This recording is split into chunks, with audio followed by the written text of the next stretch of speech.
శ్రీ గురు చరిత్ర అధ్యాయం 32 శ్రీ గణేశాయ శ్రీ సరస్వతి శ్రీ గురుభ్యో నమః.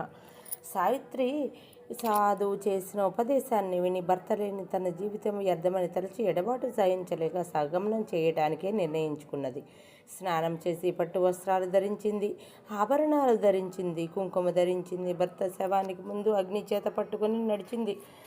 ఆమెను చూడటానికి జనం తండోపతండాలుగా వచ్చారు. ఆమె స్థితిని చూచి, ఆమె సాహసం చూచి అందరూ ఆశ్చర్య పొందారు.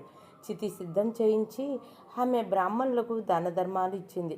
ఆ తర్వాత ఆ సాధువు చెప్పినట్లుగా శవానికి రుద్రాక్షలు అలంకరించింది, భస్మాన్ని పూసింది. అన్ని ఏర్పాట్లు పూర్తి అయ్యాక ఒకసారి శ్రీగురుని దర్శించి వస్తానని చెప్పి సంగమానికి బయలుదేరింది. ఈమె వెళ్ళేసరికి శ్రీగురుడు శాంతుడై ప్రసన్నవదనంతో ఆసీనులై ఉన్నారు.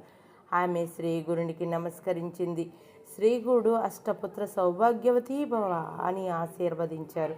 అక్కడ ఉన్నవారు, స్వామి, ఈమె భర్త మరణించారు, సగమనానికి వెళుతూ ఈమె మీ దర్శనానికి వచ్చింది అని విన్నవించారు. అప్పుడు శ్రీగురుడు శవాన్ని తన వద్దకు తీసుకురమ్మన్నారు.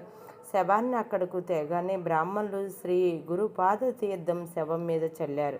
శ్రీగురుడు తమ అమృత దృష్టితో శవాన్ని తదేకంగా చూచారు.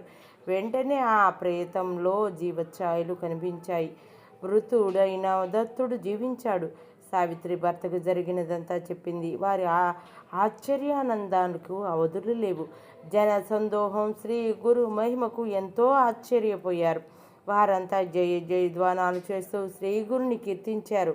నవ దంపతులు స్నానం చేసి శ్రీగురుని అత్యంత శ్రద్ధాభక్తులతో పూజించారు. ఎంతో ధనాన్ని దానం చేశారు. శ్రీ దత్తాయ గురువే నమః.